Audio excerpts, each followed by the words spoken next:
o projeto Município 2050 é desenvolvido aí pela Agência de Desenvolvimento Regional Leste Paulista e Sul de Minas, né? É um projeto que busca aí com a participação da sociedade civil, né? Dos empresários, da comunidade local, pensar o município, os próximos 30 anos aí do município, né? Ele acontece em algumas fases. Uma primeira fase é um diagnóstico, um levantamento aí nos municípios, com os dados aí estatísticos, os dados disponíveis aí pelas agências públicas, né? E a gente faz aí esse levantamento da realidade do município, em cima aí desses dados. Esses dados são discutidos e apresentados para um grupo focal, né? Que vê se aqueles dados recolhidos apresentam mesmo, condizem com a realidade aí do município, né? E, e vai começando a entender um pouco mais o município em cima dessas informações levantadas. Além dessas informações aí dos dados estatísticos, né? A gente faz também um trabalho de inventário em vários setores, né? Não só no setor agropecuário, que é o foco aí da nossa reunião hoje, né? Mas também setor de saúde, setor de turismo, setor de indústria, comércio, serviço, educação, várias outras áreas que são levantadas também. Então, faz um diagnóstico com a população, convida a população a participar, dá a sua opinião, para entender um pouquinho mais sobre o município. Tá? Então, esses levantamentos estão sendo feitos nos municípios também. E com relação ao ponto que a gente está hoje, né?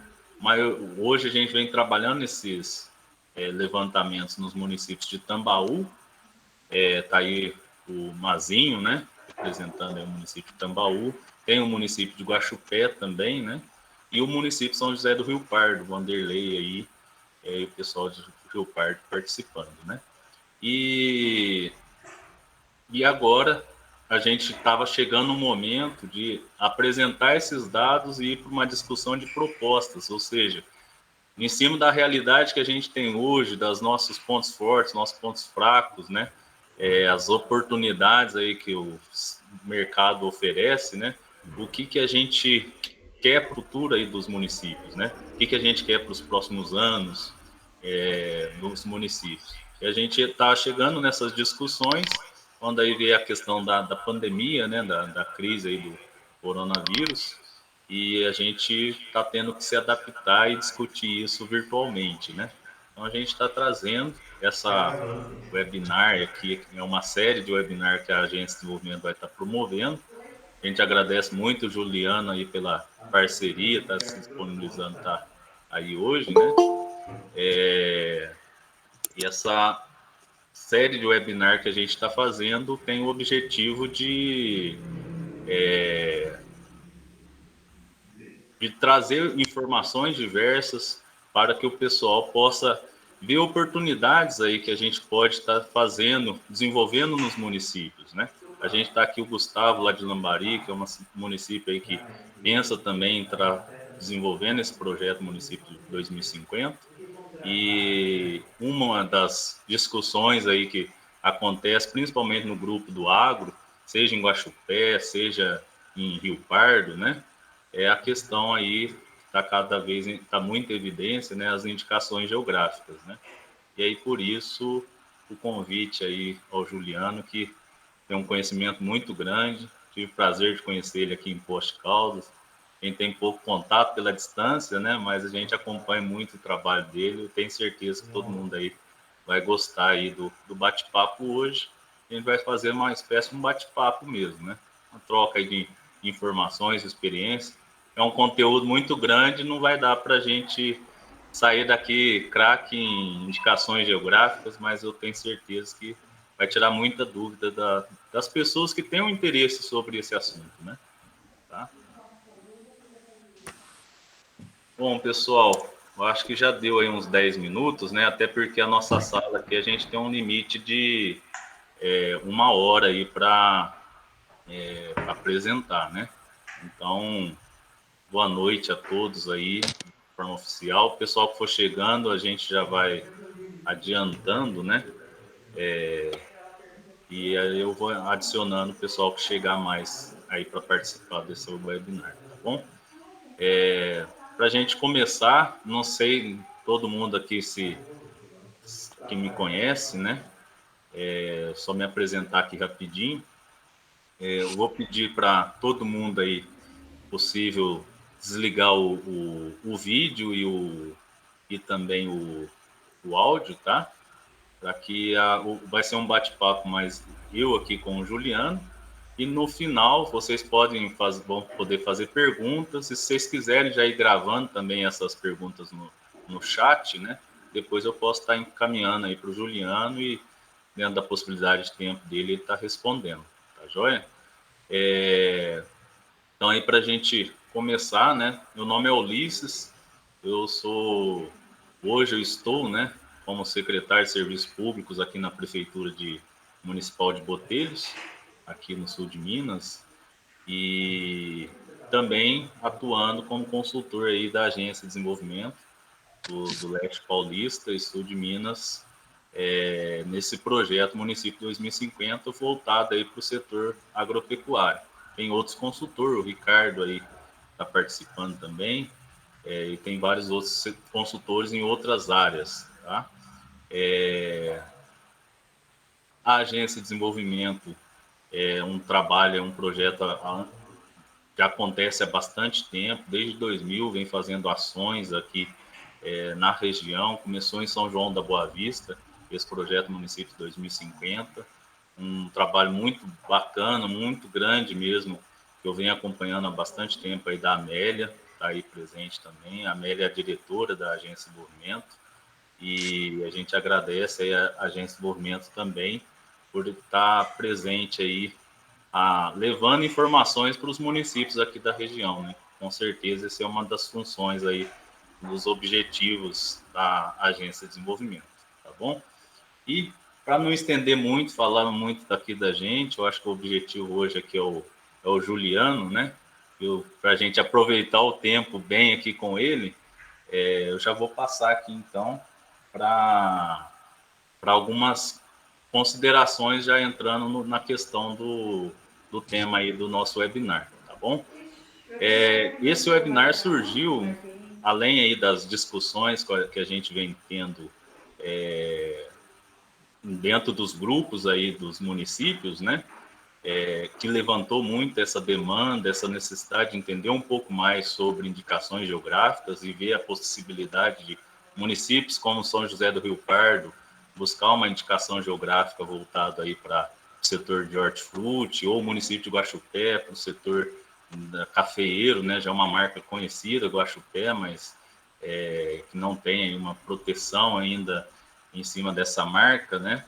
E aí a gente convidou aí o Juliano para a gente falar um pouco disso. A gente está num momento difícil de coronavírus, mas a gente também já tem que ir pensando estratégias para o município que vão ter que se desdobrar ainda mais passada essa pandemia, né?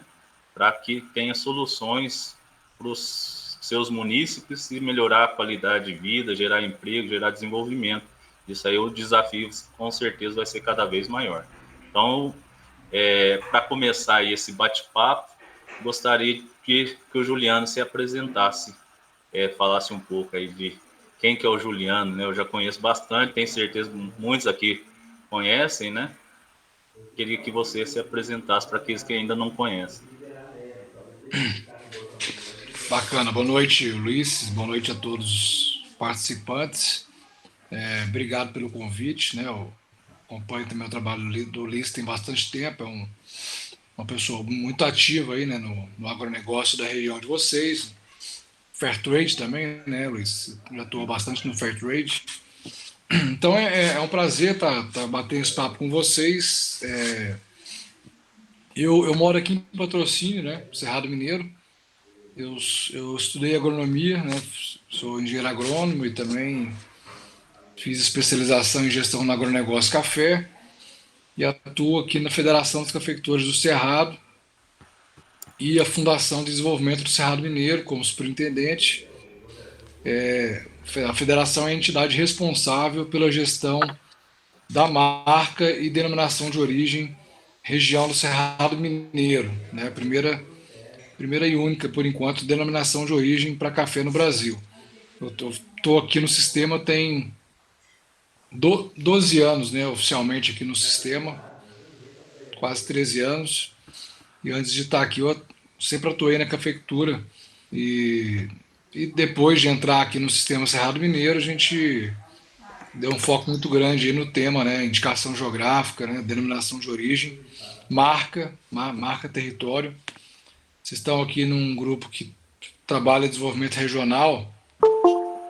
Eu tive uma experiência aqui curta, mas tive uma experiência aqui no nosso Conselho de Desenvolvimento Econômico de Patrocínio, né? Eu atuei como presidente aqui no Conselho durante um ano. Infelizmente eu não consegui mais por questão de tempo, minha, né, agenda muito complexa e conselho aqui ainda. Ainda tem, enfim, necessidades de alinhamento, né? Acho que um envolvimento maior da sociedade, né? Acho que os conselhos de desenvolvimento econômico, se ficarem apenas a cargo do poder público, eles não acontecem, né? A gente tem que ter realmente um envolvimento muito grande da sociedade. Então, para começar um pouco a apresentação, acho que a gente está no momento aí dessa pandemia que tem muita gente sofrendo, né? Economicamente, a gente vai sentir ainda alguns impactos, e em termos de saúde nem se fala, né? Eu acho que o mais importante aí são as pessoas que estão perdendo vida nesse momento, mas a gente não pode parar, né? A vida é um caminhar constante e eu vejo que nós temos muitas oportunidades também, né, Ulisses? Eu acho que nós estamos aqui nesse webinário, tem 2 meses que eu não viajo para longe, né? Vamos dizer assim, eu só estou rodando aqui propriedades na própria região, mas eu acho que eu nunca falei com tantas pessoas assim num período de tempo como esse, porque a tecnologia vai exponencializar a maneira da gente se comunicar e de desenvolver negócios, né? Então, o webinário vai passar a ser uma rotina na nossa vida, assim como as videoconferências, né? Hoje mesmo eu estava com pessoas de São Paulo, de Curitiba, enfim, várias videoconferências que a gente tem feito com fora também, né? Em outros países. E isso facilita demais a vida, né? Eu tô com uma filha de 3 meses, lá tá sendo muito bom ficar em casa, né? Mas, Ulisses, eu acho que é isso para a gente poder. A minha auto-apresentação, acho que, resumidamente, é isso. Certinho. Amélia, agora você está com áudio aí, você quer falar um pouquinho aí da agência, né? Não, boa noite a todos. Eu passei para o celular funciona melhor que o computador. Muito obrigada, Juliano, de estar aqui conosco. Essa é a nossa primeira experiência de webinário e a gente pretende fazer 10, né, edições dessas com vários temas. Vocês estão começando o nosso primeiro, então muito obrigada a todo mundo que está presente. E a ideia destes encontros, na verdade, é trazer pessoas com experiência, com capacidade, com conhecimento, que dificilmente a gente teria aqui nas cidades, né? E essa forma virtual nos possibilita, por exemplo, falar com o Juliano. Então, a ideia é que vocês absorvam muito tudo que o Juliano trouxer, né, essa ideia da troca de experiência, para que a gente possa aplicar isso na redação do 2050, né, utilizar essas informações para a gente modernizar as nossas propostas. Basicamente é isso. Boa noite, muito obrigada. Bom, Juliano, para a gente entrar aí no tema, né? Já vou aí na primeira pergunta.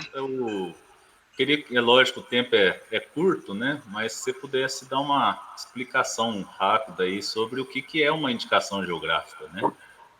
Perfeito, vamos lá.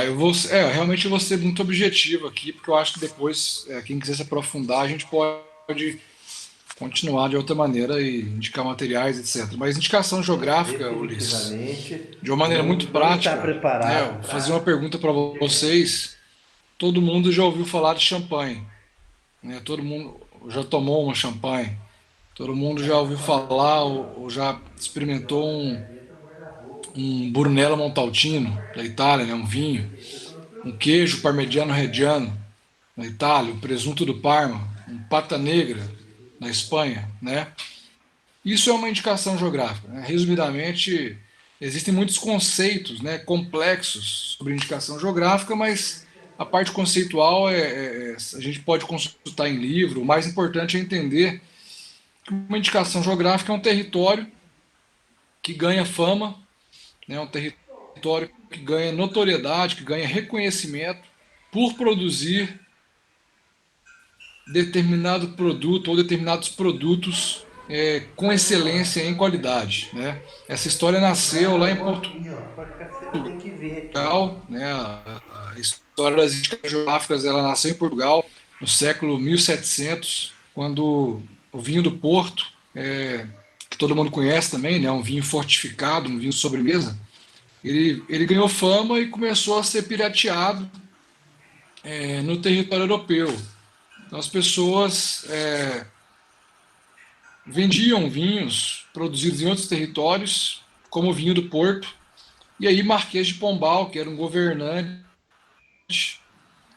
daquele estado, em Portugal naquela época, né, o vinho do Porto, né, a região do Porto fica ali na região do Douro, o Rio Douro, ele criou uma legislação para proteger o nome geográfico do vinho do Porto, né? Então, essa legislação é o quê? É uma certificação, né? É um registro que você, primeiro, demarca o território, né? Então, você tem que delimitar aquela área, delimitada a área e definido quais são esses municípios, qual o território que vai fazer parte dessa indicação geográfica, a gente cria um regulamento, né? A gente, na verdade, faz um estudo da área, um estudo complexo, bem complexo, né? Bem completo, um estudo que nós chamamos de edafoclimático, né? Um estudo que envolve clima, solo, relevo, a parte cultural, a parte bibliográfica do território, né? Então, esse território tem fama comprovada, né? As notícias, né? A mídia que já saiu sobre esse território. E, acima de tudo, você caracteriza o produto que você quer registrar, né? Então, já trazendo para o nosso caso, café, né? O café do Cerrado Mineiro. As indicações geográficas começaram no Brasil em 1996, né, quando foi instituído o Marco Legal das Indicações Geográficas no Brasil pelo INPI, Instituto Nacional de Propriedade Industrial. Então, o INPI é o mesmo que regulamenta as marcas, né, patentes, etc. Se você quer registrar uma indicação geográfica, você tem que fazer esse registro no INPI. Então, no Brasil, a gente tem uma legislação diferente da Europa. Os países, infelizmente, eles não têm esse alinhamento na questão legal do que é uma indicação geográfica. Então, aqui no Brasil, a gente tem duas categorias: indicação de procedência e denominação de origem. Basicamente, indicação de procedência, ela trata do registro do nome geográfico do território, né? Então, eu tenho território X, com X área, com produto Y, e eu quero registrar o nome geográfico do meu território, né? Eu tenho um território chamado Cerrado Mineiro, e nós buscamos o registro do nome geográfico Cerrado Mineiro. Então, a indicação de procedência ela não protege o produto, ela protege apenas o nome geográfico, né? Então, teoricamente, é um processo um pouco mais simples, né? Não quer dizer que você...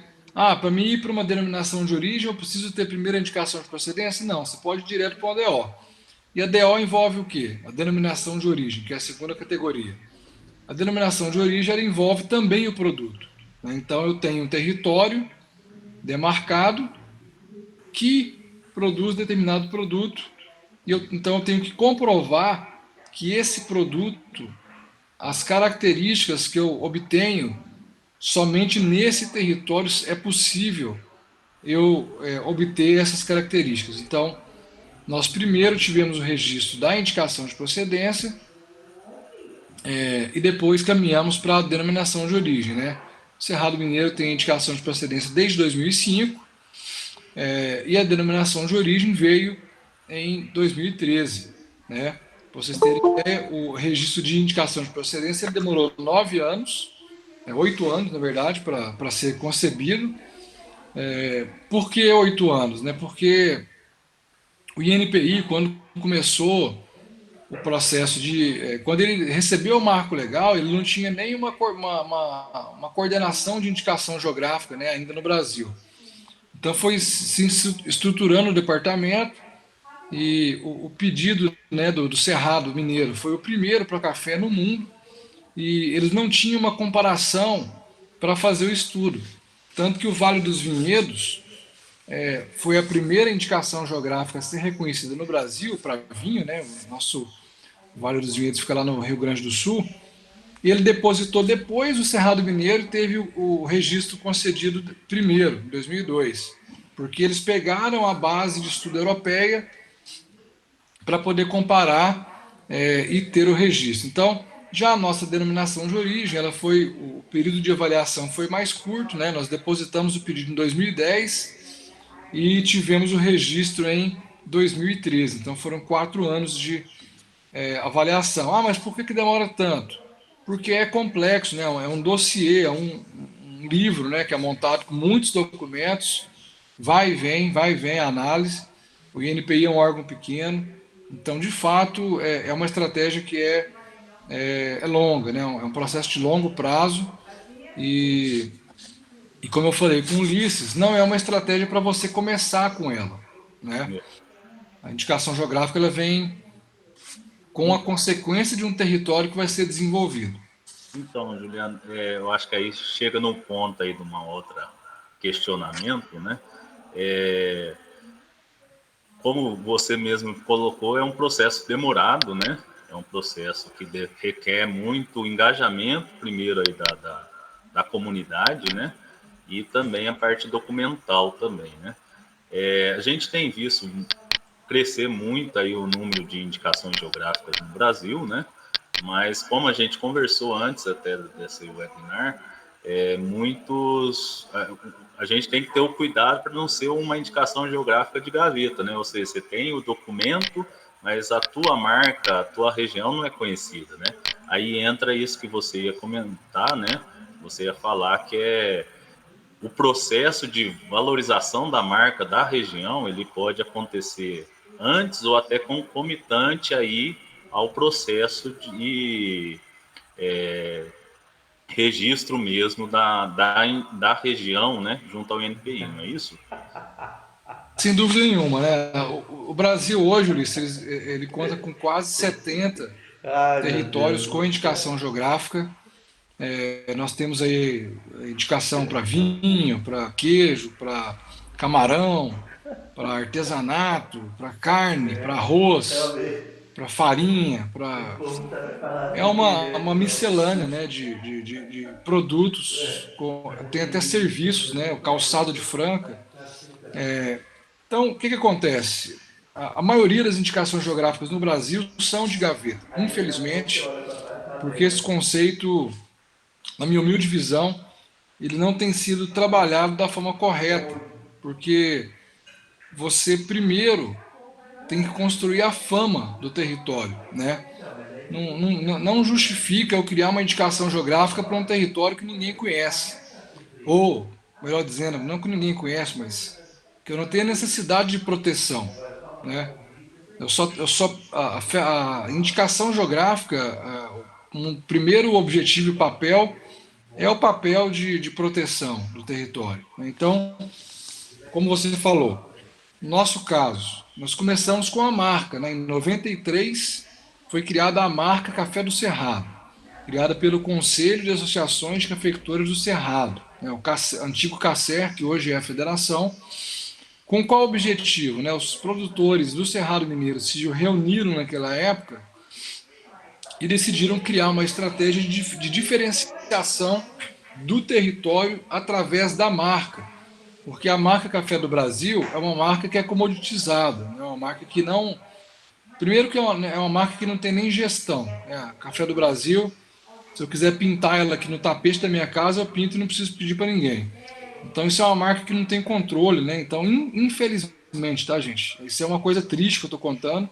Eu queria que fosse diferente, mas a marca Café do Brasil não tem dono e não tem controle. Então, o caminho foi o quê? Vamos buscar diferenciação, vamos criar a marca para o nosso território, assim como fazem os vinhos, né? Assim como fazem os queijos.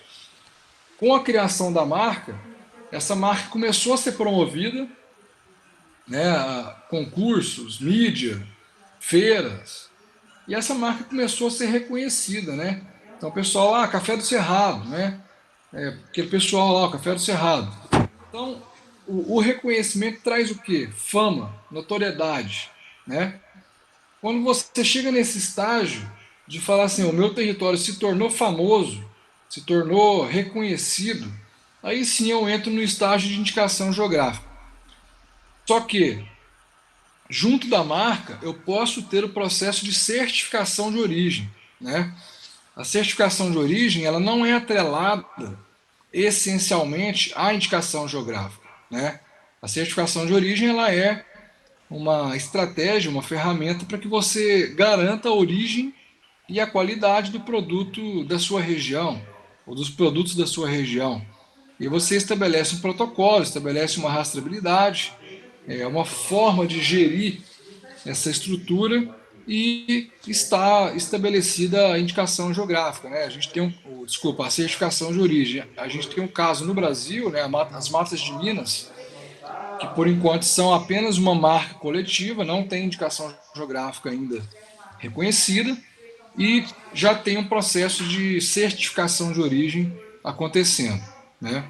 Então a marca é fundamental, a marca para o território é fundamental. Vejo que vocês estão aí com um desafio, porque são dois territórios, leste paulista e sul de Minas, né? Isso. Na verdade, a agência, né, ela presta esse serviço para os municípios, mas cada município tem ali o seu conselho gestor, e então é um trabalho interno da município. Tá? Eu te passar também uma pergunta aí, né? Com toda essa experiência, que você coloca de pontos positivos aí, né? Quais são os benefícios aí de ter essa ou marca coletiva ou a indicação geográfica, essa certificação de origem mesmo, né? Quais são os benefícios de tudo isso? E também o que você vê, quais são os desafios para que isso aconteça nas localidades, né? Uhum. Olha, os benefícios eles são vários e os desafios também. Então, para começar, né, eu dei uma olhada rápida no material que você mandou, então eu vi que tem uma diversidade muito grande de produtos aí. Então, essa estratégia tem que ser tratada por cadeia, né?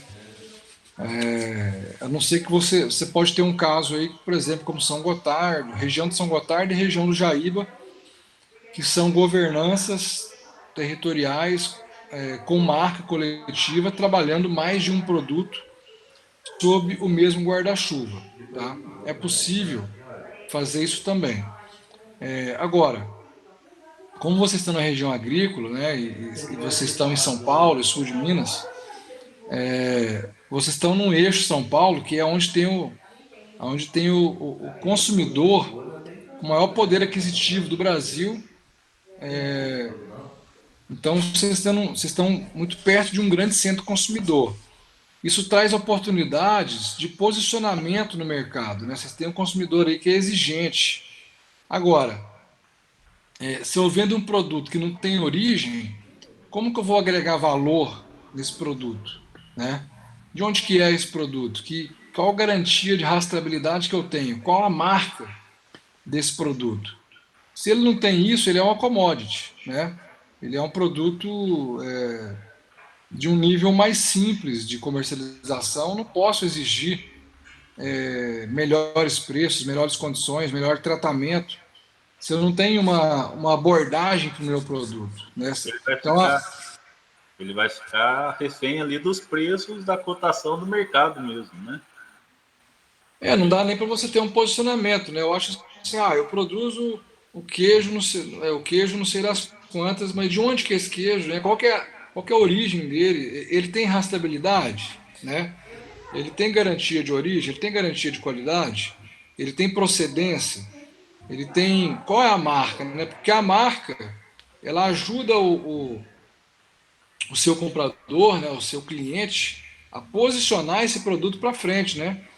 Nós temos clientes hoje de cafés da nossa região, não só no mercado nacional, quanto no mercado internacional, principalmente internacional, que usam a marca para apresentar aos clientes, né? Então, eu chego ali com todo um portfólio, né?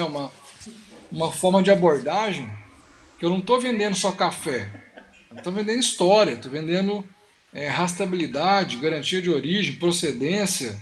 É um pacote, né, que você tem que criar, Segurança. segurança alimentar, que vai crescer muito agora a partir de... com essa pandemia vai acelerar essa necessidade de rastreabilidade, né, de segurança alimentar. Isso tudo vai ser mais exponencial a partir de agora. Então, para quem está no agro, a questão não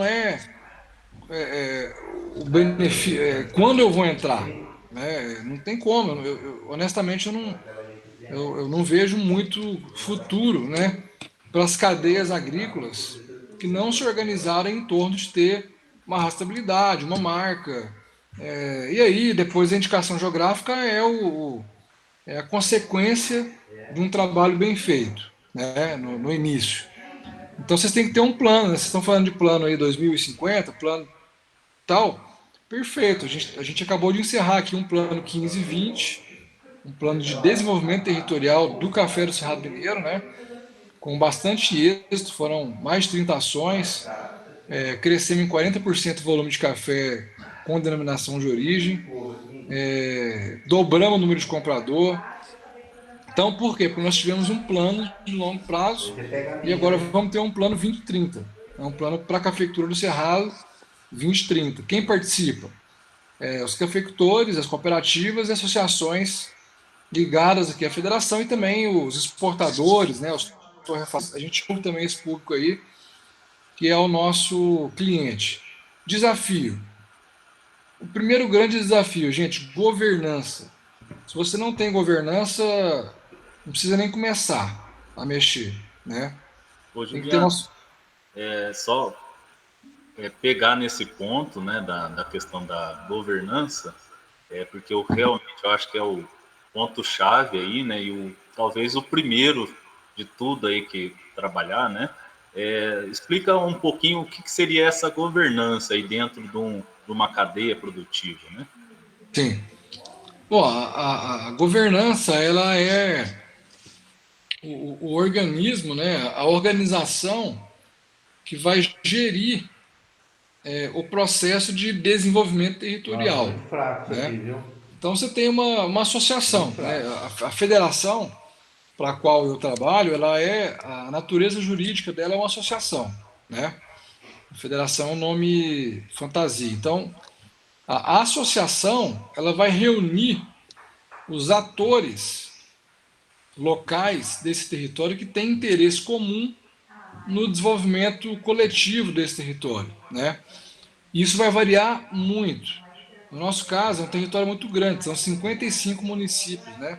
Eu não falei para vocês, mas Cerrado Mineiro são 55 municípios, 234 mil hectares para café, produção de 6 milhões de sacas mais ou menos por ano e cerca de 4.500 produtores, né, envolvidos. Então, no nosso caso, como é muito grande o território, a nossa governança é constituída de associações cooperativas e, mais recentemente, a gente também inseriu aí membros credenciados exportadores, armazéns, e temos produtores como membros credenciados, né? E a governança gere toda a política do território, né? A estratégia, as normas, para onde que ela vai, para onde que ela deixa de ir. Então, existe um corpo de diretores, né, que compõe. Eu sou o executivo, né, a pessoa que toca a estratégia, que executa e planeja, enfim, o que eles desenvolvem. E, no nosso caso, é uma complexidade de 7 cooperativas e 7 associações, né? Então, em tese, eu reporto aí para 7 cooperativas, que formam o nosso conselho de administração. E o conselho tem um presidente, que é o meu presidente é o Serginho, é um cafeicultor lá de Monte Carmelo, uma diretoria não remunerada. Bom, essa questão aí da governança, eu acho que é fantástico para a gente aí, o pessoal situar, né? Quando o Juliano comentou aí de outras possibilidades aqui na região, a gente chegou a conversar sobre Rio Pardo, né? Que é um município aí que já é conhecido, né? Com a questão da produção de frutas, legumes e verduras aí forte, né?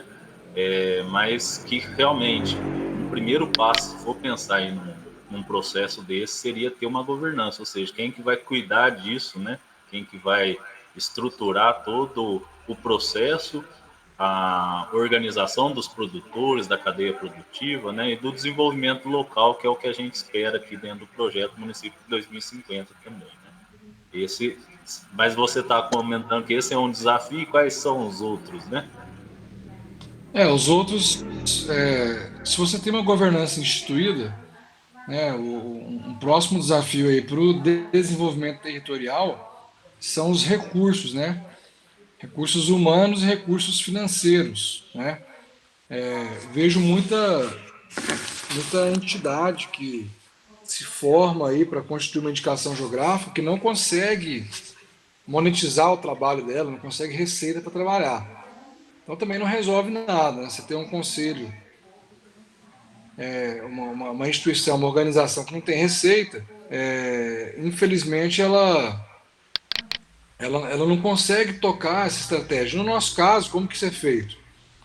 A gente tem uma contribuição, né, das cooperativas que fazem parte.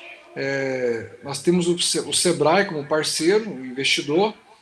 Temos receita já da denominação de origem, né? Hoje a receita da denominação de origem, que é a venda do selo de origem, né? Ela já corresponde a praticamente 40% da nossa receita, e é crescente isso, né? A gente quer chegar num ponto de equilíbrio aí. E temos captações diversas de recursos que a gente faz através da nossa fundação, empresas parceiras também que atuam conosco. Então você tem que ter uma estratégia muito sólida para isso também, senão tudo vira sonho, né?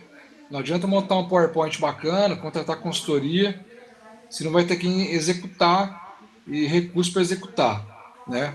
Então é complexo, não é algo simples de se fazer, tanto que, né, no Brasil inteiro, em meio a 70 regiões com indicação geográfica, casos de sucesso reais, apenas o Cerrado Mineiro e o Vale dos Vinhedos, né? Os demais estão tentando ainda trabalhar, mas eu repito, tem que ter orientação, tem que ter estratégia, tem que seguir, e as pessoas do território têm que querer, né, Ulisses? O terceiro desafio que eu gostaria de colocar, para quem tem visão individualista, não precisa entrar no processo desse, né?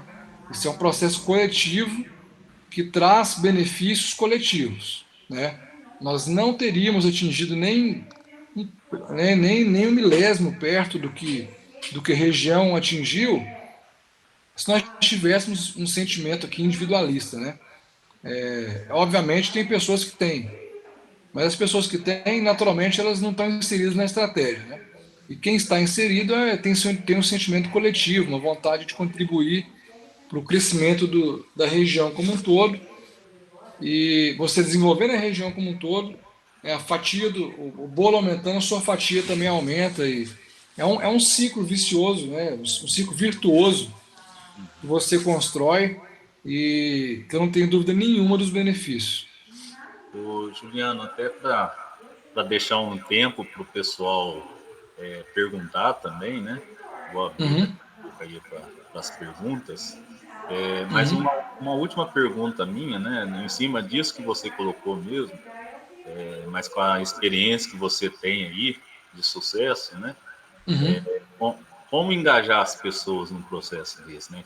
Como que vocês fazem para engajar? Porque realmente isso é um ponto-chave, né? Engajar as pessoas num projeto coletivo, né? Você tem que ter líder, tem que ter liderança, né? Se todo mundo ficar esperando alguém fazer alguma coisa, não acontece nada. Então tem que ter líderes, vocês têm que identificar aí quem são os líderes, e os líderes têm que colocar a cara para bater, né? Sendo bem direto assim, liderança. Não tem outro caminho que não seja ter líderes que vão puxar o processo, né? Porque as pessoas, a grande maioria das pessoas são seguidores, né? As pessoas vão seguir o ritmo. Eu imagino que a gente está numa roda aqui de líderes, né? Então, tem que assumir a responsabilidade, entender que você vai se dedicar, e muitas das vezes o líder pensa, pô, mas eu estou dedicando aqui e os outros, né? Você vai ter seus benefícios, né? Você vai, sem dúvida nenhuma.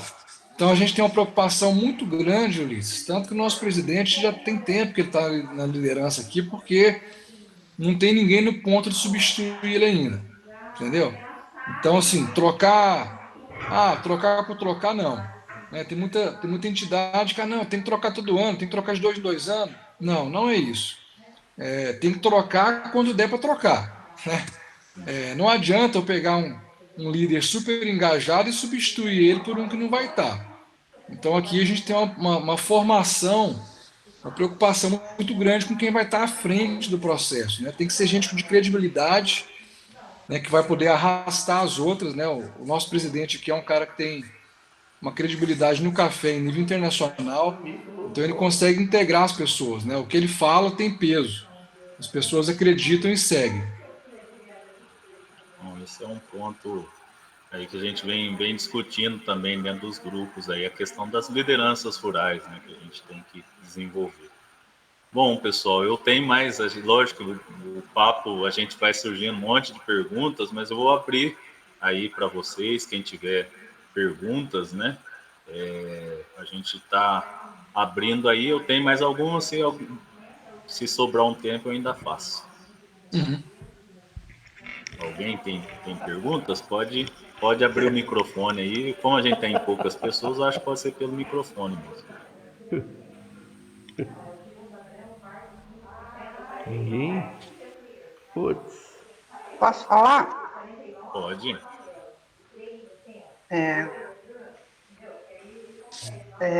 Juliano, você comentou, né, que você leu o nosso material e todo esse levantamento que o Ulisses fez, e eu queria te fazer uma pergunta assim, olha, o nosso projeto é um projeto com visão de 30 anos. Logicamente, para ele dar certo daqui 30, a gente tem que começar já. Olhando esse mercado que você falou, né, esse mercado consumidor altamente exigente, que essa certificação poderia agregar valor, você conhece ou você acha que é adequado ou é interessante, por exemplo, que Rio Pardo e essa região comece a pensar na possibilidade de se organizar para poder fornecer a sua produção agrícola, principalmente legumes, né, que é o que é forte na nossa região, no mercado local, mas principalmente no mercado de São Paulo ou das capitais, agregando valor através ou da certificação de origem ou mini processados, ou seja,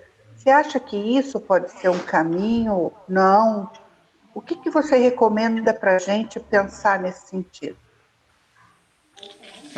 Amélia, eu acredito firmemente que esse é um caminho, a marca, né? A marca atrelada a um processo de certificação de origem, tá? Vocês estão num cinturão aí que é São Paulo, né? Que é um problema para grande parte das áreas agrícolas de não de estar distante do centro consumidor, né? Nós aqui, por exemplo, Cerrado Mineiro, nós estamos aqui, tem Uberlândia e tal, mas eu estou 430 de BH e 600 de São Paulo. É longe, né? Estou falando de um processo de HF. Agora, para vocês terem um HF, sem dúvida nenhuma, a gente está vendo cada vez mais as gôndolas, né, dos supermercados aí de maior valor agregado, as cadeias como as redes como Pão de Açúcar, aí em São Paulo tem Casa Santa Luzia, etc., que tem gôndolas preparadas para receber produtos com marca, né? Então, aquela coisa, eu vejo a gôndola do HF no Brasil, você vê a gôndola do HF nos Estados Unidos, na Europa, a gôndola do HF brasileiro está muito atrasada, tá? E não é só o HF, não. A gôndola do café brasileiro é ridícula, né? É um desafio nosso também. Então, assim, para quem para quem consegue enxergar isso, sem dúvida. Agora, qual marca que vai ser, eu não posso te falar agora. Eu não conheço a região de vocês, assim, eu já passei por aí e tal, mas se vai ser Rio Pardo, isso tem que ser estudado, né? Você tem que ver da área de atuação que vocês estão, qual a aderência maior que teria com o nome, né? É Rio Pardo, é leste de São Paulo, não sei. Isso tem que estudar. Agora, a sua pergunta, 2 pontos, marca e rastreabilidade, tá? São 2 tiros certeiros, não tem como, para um processo de desenvolvimento territorial, desde que, primeiro, você alinha governança, tá? Governança vem primeiro, tá? O que você quer dizer com isso? A governança vem primeiro porque você tem que ter um grupo bem constituído primeiro, né? Ou seja, quem são essas pessoas que vão tocar essa marca, tá? Então, primeiro você forma um grupo. Eu quero mudar eu quero mudar a vida do HF de São José do Rio Pardo. Beleza. Quem vai estar junto no barco? Quem são as pessoas que vão estar envolvidas, né? Você tem que ter um mapa dos stakeholders inicialmente, né? Aqueles que são contra, aqueles que são a favor, aqueles que vão ajudar, aqueles que vão atrapalhar, né? Tendo o grupo formado, aí você vai falando, agora eu vou fazer marca, vou fazer certificação de origem, vou constituir a minha associação, aí é um processo de um planejamento mesmo, né? Juliano, eu sei que o tempo tá quase aqui, né? Mas uma pergunta ainda que me veio aqui à cabeça, que a gente conversou também, né? Um outro benefício aí da indicação geográfica, dessa governança, desse processo de certificação de origem, né? Também é fazer com que a produção melhore, né? Que você tenha ali implementação de boas práticas agrícolas, questões sustentáveis, de sustentabilidade também, né? Então, essa produção, ela acaba tendo uma melhoria por conta disso. Eu estou errado? Sem dúvida, sem dúvida. À medida que você implanta um processo, né, de certificação de origem e tal, você vai ter um avanço na qualidade, né? As pessoas vão querer se envolver mais no processo de qualidade. Isso aconteceu conosco na prática, né? A nossa curva de aumento de qualidade, eu tenho essa curva, ela é considerável, né? Ela é crescente, né? A gente sai de uma média de 80 e vai para 80, vai subindo essa curva, né, de qualidade. Mas tem uma pergunta interessante no chat também aqui, que é um grande paradigma, né? O Ricardo Ibanez aí, Juliano, como você vê a união de pequenos produtores como forma de torná-los mais conhecidos e fortes em um mercado competitivo? Ricardo, eu não vejo outra maneira de um pequeno produtor se tornar forte e competitivo se ele não estiver unido, né? Então, assim, a sua pergunta, na verdade, é a solução, né? O pequeno produtor, por que ele sofre mais? Porque ele é pouco organizado, né? Mas não é culpa dele. Muitas das vezes falta conhecimento, falta formação, falta alguma coisa para. Então vocês que estão aí, que são líderes, né? Puxar aí. Aqui a gente tem um caso de uma associação de pequenos produtores extremamente bem-sucedidos. Eles têm 80 associados, é a APSER.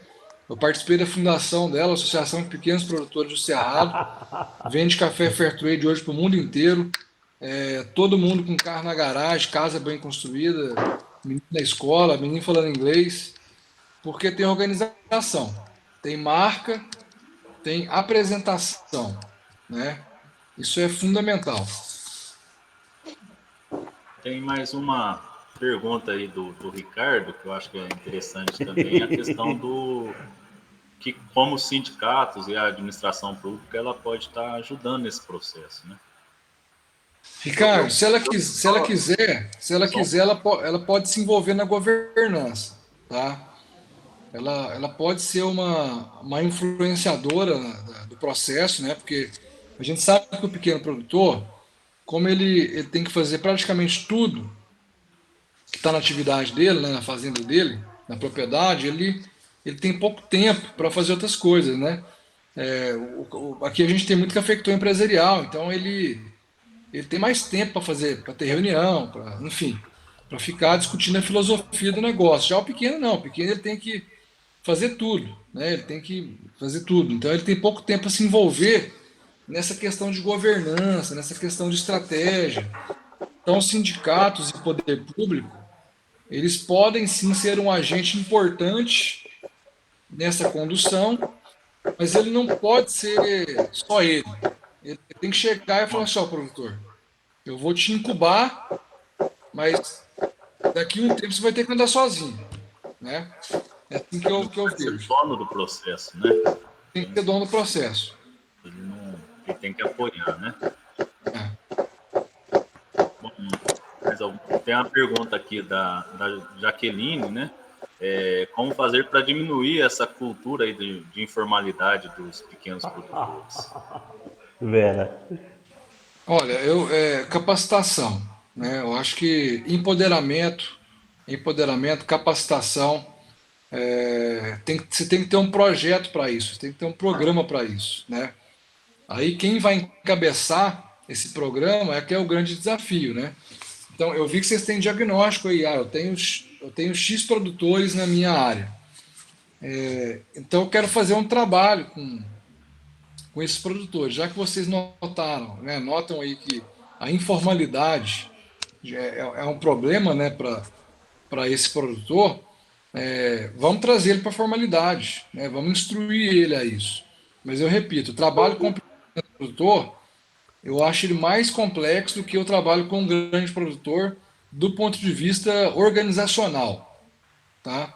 Porque você tem uma massa maior de produtores, menos informada, menor poder aquisitivo, então ele tem mais carência, né? Então você tem que ter uma estratégia mais focada nele, porque outra coisa, ele se sente, quando ele mistura com um grande, ele se sente diminuído, sabe? Isso eu já notei também. Agora, o associativismo é uma tremenda forma de empoderamento desse pequeno, né? E que dá para fazer. Vocês têm bons exemplos aí, a Copfan é um bom exemplo, né? Vocês têm bons exemplos aí no sul de Minas também. Com certeza. Bom, pessoal, tem mais aqui uma pergunta do Ricardo, né? A questão da sucessão aí no campo, né? Também é um outro desafio que a gente anda enfrentando muito aí, né? A permanência do jovem no campo, né? Isso já a gente vem discutindo, mas com certeza essas indicações geográficas, todo esse trabalho que está sendo feito, ele acaba incentivando a participação de outras pessoas também, o jovem se sentir valorizado ali no campo também, né? E ver perspectiva de renda e de futuro no campo, não é isso? Perfeito, Ulisses. Eu acho que a primeira palavra que você falou é a mais importante, renda, né? Tem que ter renda, senão nenhum processo acontece. O segundo ponto, tecnologia, né? O jovem, ele vai vir para o campo se ele se sentir atraído, né? E ninguém mais quer ficar na roça sem ter uma internet, sem ter um celular para mexer, sem ter um processo mais tecnológico, né? Aqui no Cerrado, felizmente, nós estamos vivendo um processo de sucessão bem sucedido, porque primeiro que a mecanização agrícola ajuda muito, né? A tecnologia ajuda muito. E então a gente tem visto jovens aí que foram estudar em São Paulo, foram estudar até fora do país, tentaram fazer carreira em multinacionais, em empresas, mas ele voltou para o campo porque a fazenda está gerando uma renda melhor para ele, ou talvez está gerando uma renda um pouco menor se ele estivesse trabalhando numa grande empresa, mas ele tem mais qualidade de vida, né? Mas, de novo, tem que ter projetos para isso. Nós temos, com as cooperativas aqui, nós temos projetos de sucessão, né? Então, você tem aí, você pode fazer projeto com o Senar, você pode fazer projeto com a Safras e Cifras, tem um ótimo programa de planejamento de sucessão. Conheço aí o Marcos Ramos, que é um consultor aí em Lavras, que também atua muito forte aqui no Cerrado na área de sucessão. O meu presidente, inclusive, ele está atendendo. O meu presidente tem quase 60 anos, já organizou o processo sucessório dele. Ele tem 2 filhos, um casal, faixa de 30 anos. Quem começou a organizar para ele foi o Marcos Ramos aí de Lavras. E agora está o Safras e Cifras. E é muito importante o quê? O processo sucessório, a passada de bastão tem que acontecer de verdade, né? Muitas das vezes você conta, vou fazer sucessão para o meu filho, mas não deixa o cara trabalhar, né? Então, existe uma forma profissional de se fazer isso e definir que a partir de tal ponto, quem vai tocar essa operação é o pai, é o filho, ou é o ciclano ou o beltrano, ou eu vou contratar alguém para tocar. Mas isso fica formalizado, tá? Eu simplesmente falar assim, meu filho trabalha comigo. Isso não é sucessão. A sucessão profissional é uma sucessão que você coloca no papel, tá? E deixa tudo bem definido, bem claro, bem delineado, né? Isso é uma sucessão real, dá para fazer e é para ontem, né, gente? A sucessão é para ontem, é uma coisa que não dá para esperar. Isso a gente vê muito aqui nas fazendas, né? Quando chega nesse processo, muitas até ficam um período até de inatividade na fazenda porque não teve um planejamento disso, né? Eu acho que é fantástico essa colocação, né, da sucessão profissional mesmo, preparada mesmo, né? Sim. Bom, a gente ainda está com alguns minutos aqui. Uma pergunta que eu tinha para você também, você até comentou, né, que o tema dos nossos webinars aqui da Agência de Desenvolvimento é a questão do pós-pandemia aí, né? E aí você colocou algumas considerações, mas eu queria que você aprofundasse um pouco mais nisso, né? O que você imagina aí para esse futuro aí que nos prepara, o que nos reserva aí esse pós-pandemia, né? Ulisses, nós né? nós estamos debatendo muito isso quase que diariamente, né? E por enquanto o que a gente pode fazer é construir cenários, ninguém tem certeza de nada. Só que o hábito já mudou, né? O hábito, eu, por exemplo, dificilmente vou voltar a consumir fora como eu consumia, né? Dentro de casa é muito melhor. Vou deixar o fora do lar para momentos mais específicos, né? A gente estava comendo fora do lar, isso eu já vi aí em outros estudos, né? O consumo fora do lar, em restaurantes, esse vai sofrer muito. Infelizmente é uma cadeia que vai sofrer. Por outro lado, existem oportunidades, né, para nós que somos fornecedores de alimento, né? E então esse padrão de comportamento, as pessoas estão enxergando novos padrões que não precisa consumir tanto quanto estava consumindo. Um ponto muito interessante que eu acredito, que eu estou vendo estudos e comentários, isso vai acontecer por um bom tempo, é o quê? Brasileiro, classe média ou classe média alta para cima, sobrava um dinheirinho, não, vou viajar para a Europa, não, vou para o Chile, não, vou para Miami, vou para Nova York. Acabou, gente. Isso por um bom tempo não vai acontecer, né? A pessoa ir lá para Nova York fazer compra e voltar para trás. Isso não vai acontecer durante um bom tempo. Então, o que favorece? O regionalismo, né? O turismo regional vai se fortalecer muito por um bom tempo. Então, passado essa grande onda, as praias brasileiras vão se beneficiar, nós no turismo mineiro vamos nos beneficiar, o turismo de Tiradentes, cidade histórica, turismo rural. O turismo rural, nós temos um apelo para o turismo rural extremamente mal explorado, né?